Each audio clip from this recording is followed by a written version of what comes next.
It's 2 o'clock in the morning. The world is completely silent. But inside your mind, the conversation never stops. You replay a conversation that happened days ago. You imagine an argument that may never happen. You try to predict the future. You rewrite decisions from the past. You search for answers to questions that don't even exist yet. While your body is begging for rest, your mind seems incapable of slowing down.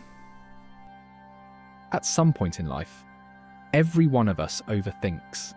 Before a job interview, after an argument, before making an important decision, or sometimes for no obvious reason at all. It's as if the mind gets caught in a loop. It returns to the same thought, again and again, hoping to find an answer that never comes. But why does this happen? Does overthinking mean you're more intelligent? Or is something much deeper happening inside the brain?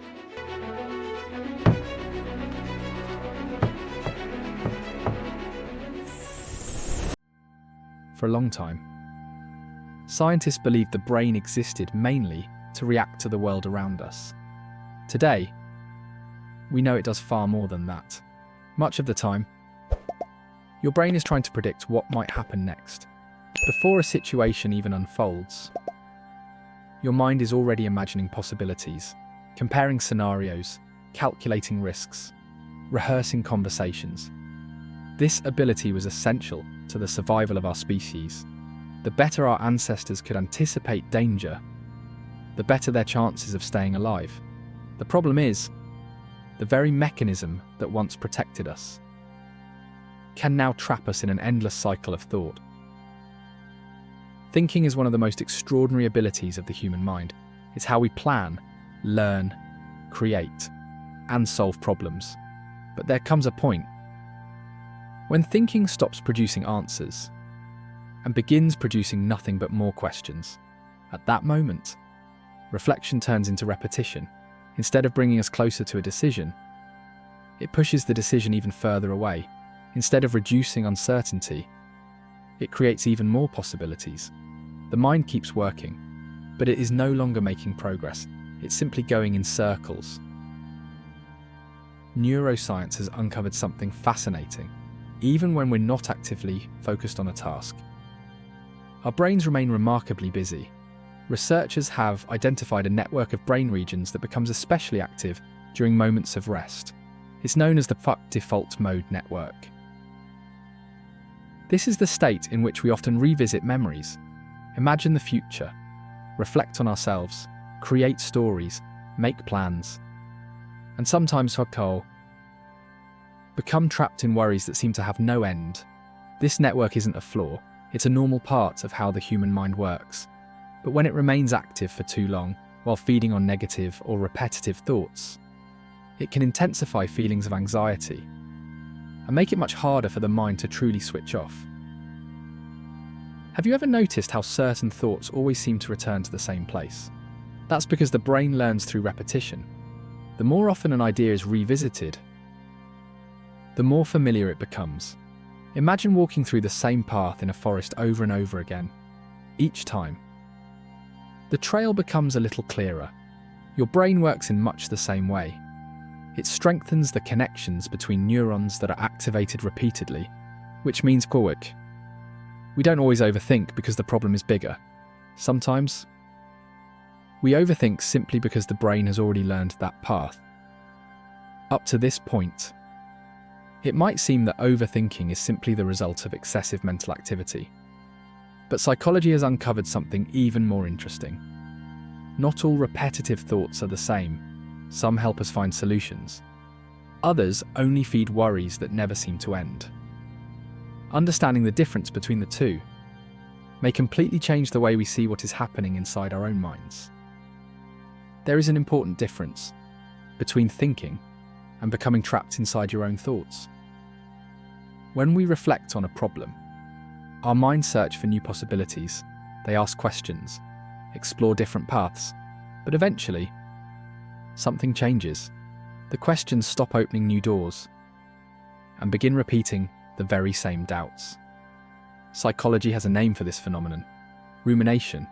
Not because we think too much, but because we keep thinking about the same thing.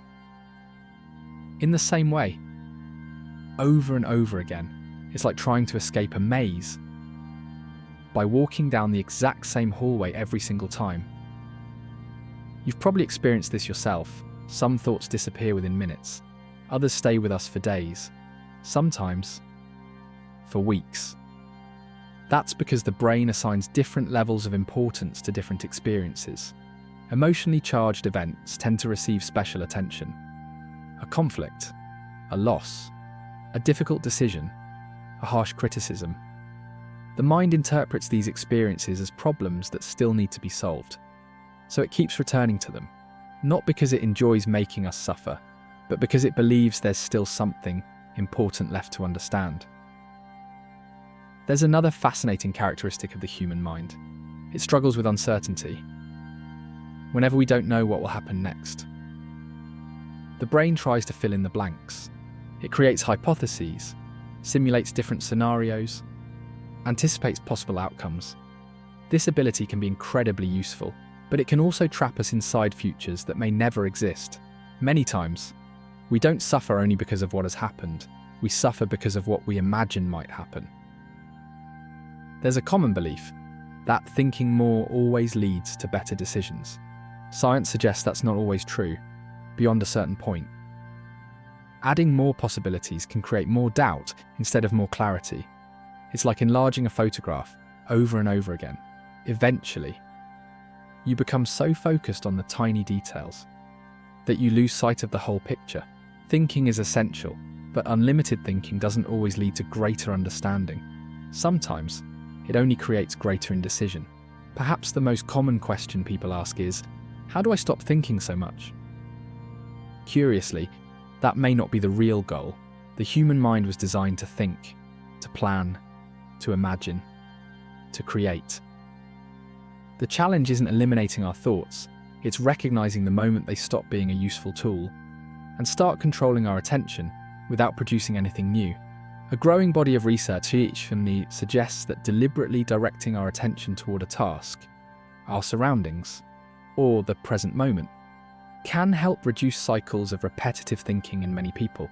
It doesn't make our worries disappear, but it can reduce the amount of space they occupy. Perhaps there's a better question than, how can I think less?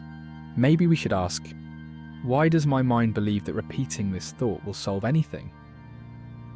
It seems like a small shift, but it changes the entire investigation, because instead of treating the brain as an enemy, we begin seeing it as a system trying to protect what it believes is important.